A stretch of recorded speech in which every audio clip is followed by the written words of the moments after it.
Yeah, I think I was telling Kelly that I think 2020, was that 2020? Yeah, 2020 March, we had to cancel the course because it was a sort of a lab course and we had no plan. COVID hit. It was like, okay, so it just we didn't do it that year. And then last year we did a sort of whatever. There's not many of us. The maximum number of students is 12. I think we did all the lectures on Zoom, and then we did the labs obviously in person last year. We could do a combination, see what the students want to do. We'll plan it that way. Where it worked out, I mean, I personally don't really mind doing Zoom or in person.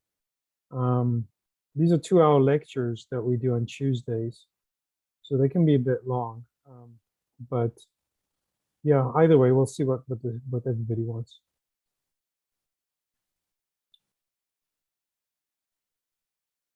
Yeah, so are you guys all 4 of you here? Who's from where, departmental wise? Leanna, you're number 1 on top. So you got there's an org chart here with the number of people showing up. Yeah. I'm in the Department of Pharmacology as a biomedical sciences graduate student. I'm in David Gonzalez's lab.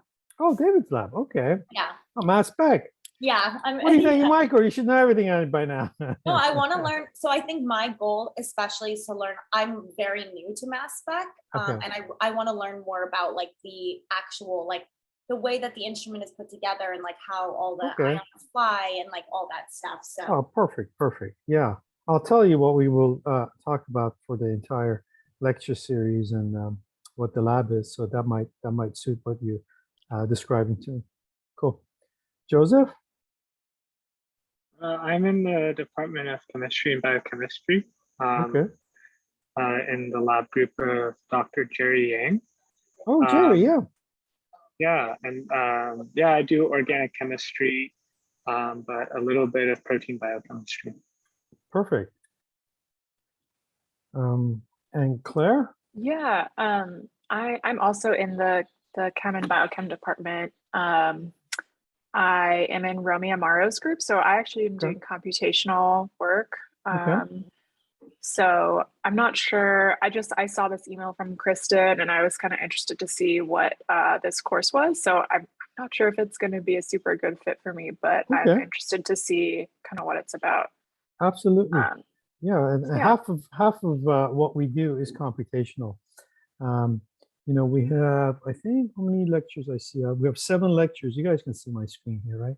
We have 7 lectures here, and 2 of them, or 2.5 of them, are bioinformatics. There's 2 2-hour lectures that Nuno Bandeira from Comp Sci, I think Pharma, he's cross-appointed, that he sort of dissects the bioinformatics side of the workflow and describes the bioinformatic sort of tools that are developed at UCSD and through the department. So yeah, it's a very computationally intensive workflow, but it's a sort of like, it's one of those. I guess that's why this is one of these cross-campus courses. It covers, you know, there's a sample preparation, which is a lot of biochemical emphasis. And then you got sort of instrumentation side, there's chromatography and mass spec and how you acquire the data. It's kind of important to understand how that part is taking place, because then you know what your data packages are as the data comes. Data is ultimately converted to some sort of a text format, and then heavy duty computational tools come in for sequencing, post-translational modifications, quantifications, more hierarchical analysis for, you know, finding proteins that are changing, their significance, all kinds of higher statistical analysis that are beyond that. So many levels of bioinformatics takes place, and then the final data.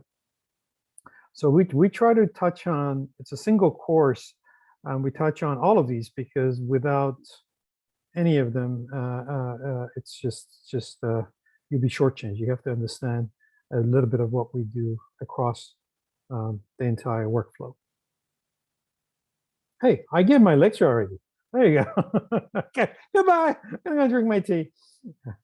I think, oh, we got another person. Amalia, Hi, Marge. Sorry how for you coming doing? late. Good. Good, No, how no you worries. doing? We're just talking to see who's from who. Which department are you from? Oh, you know me. I am in the chem department. I used to work with Betsy. Yes. I just have to ask. Everybody else knows. Oh, right? sure. I'm right now in Andres Leshiner lab. Perfect. Perfect. Yeah, I think, well, what time is it now? I'm sure, I think we can get just, I mean, it's going to be just 5 minutes. And the idea is for you guys to know what the course workflow is, and then what the expectations are, and what are we generally teaching you. And then you guys ask me whatever it is you want me to ask me. So it shouldn't take more than 15 minutes to hold. So this slide, it's essentially the dates, lectures, and labs. So there's two parallel lines for workflow. One is the lecture series, and one is the lab. The problem with the lab is, unless you actually know something about the whole workflow, you can't really get into the lab. So first half of the quarter, you're really not doing much or anything in the lab, and but you'll have some exercises, sort of in silico exercises, which will get you to understand the other tools that are just generically on websites and are available that you can go in. Do a prediction of trypsin digest, prediction of fragmentation that might happen in the mass spec. How does a post-translational modification, all of that look like at sort of mass spec level in theory and in silico? So you can generate all this data without actually ever touching the instrument.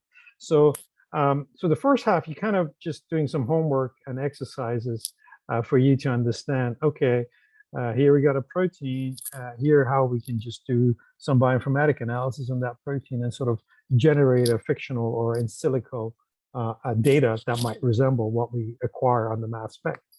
Okay. Meanwhile, we're filling you in with the lecture series and trying to get you up to date with the technology and understanding what's going on. So at second half, once you do the midterm, and that's why there's a midterm there. I think the midterm is only like 10% of your final grade, but we have it there so you can actually review the first few lectures, and you get tested on that first few lectures on the midterm, and that review will kind of qualify you. It's like, okay, you guys got enough information that you're not going to be dangerous in the lab, so we can have you in and you can understand what you're looking at in the lab and the things you should be looking at. So the second half, then you do your lab. So the labs are, first of all, they're open. There's no assigned time for the lab. It's an open lab. Whenever the building is open, you can access the lab facility, and you're welcome to come in. The idea is very simple for the lab. I will run casein protein, the milk protein, on a gel for you guys. And then we'll have many lanes. So you'll cut out the stained protein band, and then you'll give it a protocol to extract trypsinize and extract the peptides from casein. And then you essentially have to run that on the mass spec and then analyze your data. And by the way, all the bioinformatic work you're doing in the first half of the quarter is kind of related to the same protein. So I will make you go through the bioinformatic and have outputs. So when you actually do the actual work, you should know what you were getting and how the data should come out. So you're going to do your homework, know exactly what your data is, and then you're actually going to acquire that data on the mass spec. But the more important thing about mass spec is to get you trained on mass spec, on the for you to see it, how it's operating, how do you set up methods, how do you execute, how the data comes out, and then you have the data. Once you have the data, we usually use a common academic software called MaxQuant that you can all download and then run.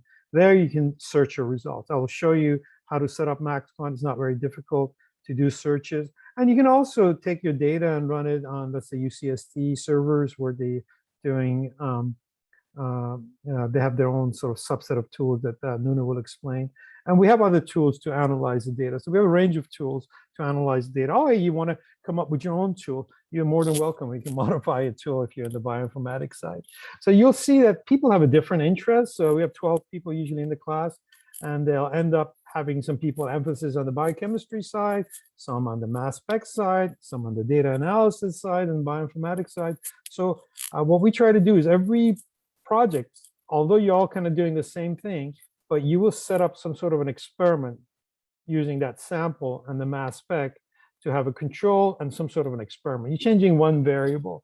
It could be, as simple as, I don't know, digestion time, or a variable in the method acquisition, or in chromatography, or even the way you get the file and analyze it through different softwares and try to do comparisons. Okay, this software gives me this and this, and why is it doing that? So the idea is everybody will have a unique project by the end, although you were doing kind of the same thing with the slight change in the variables. And then you're presenting your project to the class. A short 5-10 minute presentation to the class. And this way, for me, what happens is everybody will come in from a different angle and present sort of the same topic, but different way they approached it and different sort of variable they did and what was the outcome. So it becomes a cumulatively sort of a knowledge session. We accumulate from everybody's experience on that. And there's no grading on your presentation. Presentations are for you to present, and then for me to tell you, okay, maybe that's the wrong way of doing it, right way of doing it, but there's no grading. But the idea is once your presentation is done and everybody's sort of educated, you'll have all your slides you need to write a final paper from you. Final paper is going to be like a 2-3 page maximum paper. You use same sort of figures that you use in your presentations, and its due date is June 7th. So that's kind of the workflow. Is there any questions there? Does that make sense? I'm wondering if there will be an opportunity to like run samples on like different instruments, or will we all be using like one particular instrument? Okay, so we are in sort of like a instrument transition period right now. We have the Lumos Orbitrap with ETD source. That's the workhorse. And we also have the a QTOF. The QTOF, we are in a transition of trading that in for a new instrument from Brooker, but it's not in and it's not on the ground. So I can't promise you, that instrument is going to be running. So, Lumos with ETD, I know you guys have a Fusion. It's a pretty neat instrument. There's so many different ways of acquiring data on that. So you can do sort of data acquisition. For example, you could do a ETD acquisition if you want, but you wouldn't have it on your Fusion setup, and then you'll see what the outcome is. There's different things you could do on the Lumos that you don't really or have the capability right now to do it on the setup that you have now. But yeah, that would be a variable, right? You change it. I'm going to change my collision energy to some chemical collision like ETD, and then compare it to the standard, and then see what the outcome is. So that's all fine too. Yeah. I know for people who haven't done mass spec, this jargon will make sense once I start the lectures and tell you all about it. She's already in the mass spec lab, so she has a knowledge of some of these. Any other questions? Yeah. I had a question about the background knowledge needed for this class, because I have background in only mass spec of small molecules. Just wondering, like I kind of know about the background of the proteins, but I have no idea how it's done.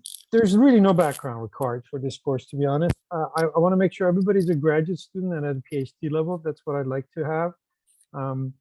The idea about these particular courses is we're not trying to make you an expert doing research in this area. What we're trying to do is bring in students from School of Medicine, from biology department, so they can go through this course and have a very good understanding of what the workflow is, what the data would look like, what the data means, and what are the things I could do as an experimenter. How would I set up my experiment? So we will train you in all of these aspects, and that's what's really important to me. Like Liana might have a different interest from her end, and she might want something more specific. But in general, what we're trying to do is just generally educate you in the overall science. As long as you have a general science background, I should be able, we start very basic and then we go through the process, okay? Also, where's the lab? Our lab is at Natural Sciences Building 4309. So that's where the, you're saying like the lab is open and you can go in at any time and you do it. So that's where the mass spec machine is. Mass spec is there. We have a bench for students. I'll put a big label on it. Everything you'll need is in the lab. You can also, you will get a protocol. I mean, halfway through the course, these things get a little more obvious. You'll get a protocol for in-gel digestion, and we'll allocate out reagents. So you can actually come and take that gel band and take your reagents and do whatever you want to do in your own lab, and come back with a sample for the running of the mass spec. Sounds good. So it's a very flexible lab. We have a bench set up in case you don't have some people don't have workbenches. People who do bioinformatics, we've had bioinformatic students in the past, yeah, so they can just come in there, do their stuff, and then come back with the samples. Any other questions on this?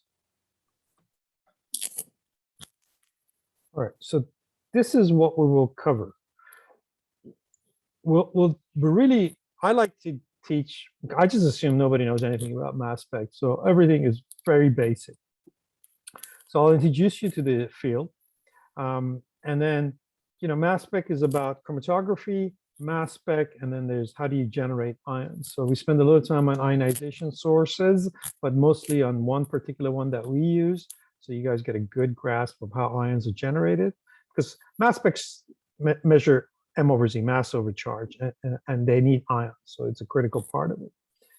And then we get into the actual mass spec. What type of detectors are there? How are mass specs put together? How is our mass spec put together the way it is, and why?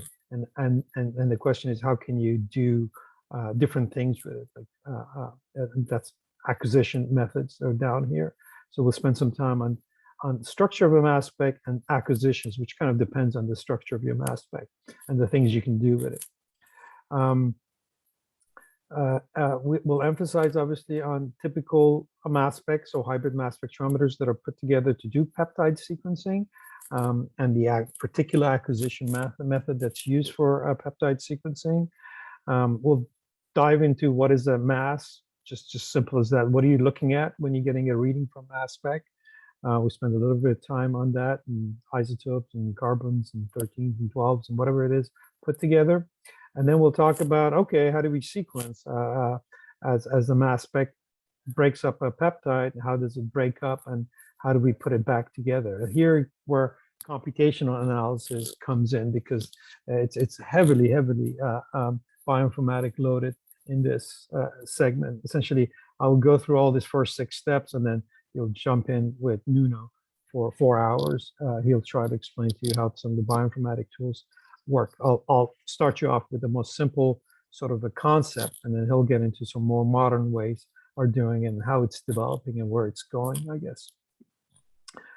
And then we come back, and then it's really at the later parts are about sample preparation, biochemistry, what do you need to think about, post-translational modifications, how do you approach those as an experimenter, protein quantification, how do you approach those, what are the methods that are available to us, and things of that nature.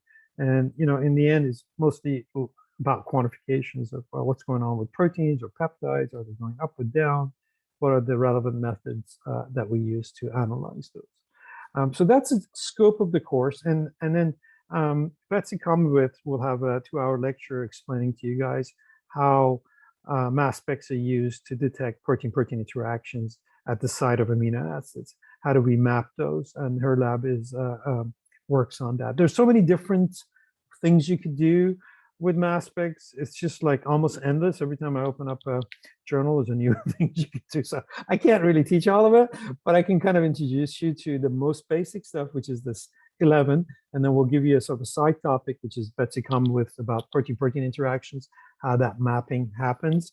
A lot of that technology will rely on this sort of basic stuff that is over here. And then, so you kind of get a scoop of, hey, something else that we can do, something else that is neat and very specific and targeted that can be done with mass spec. So that's essentially your workflow. And in the lab, you you're doing a very sort of straightforward, we got a protein, how do we digest it? Why do we digest it? We're going to extract out the peptides, and run them on the mass spec, LC mass spec, and then have an acquisition method, and then analyze that data, and then talk about it.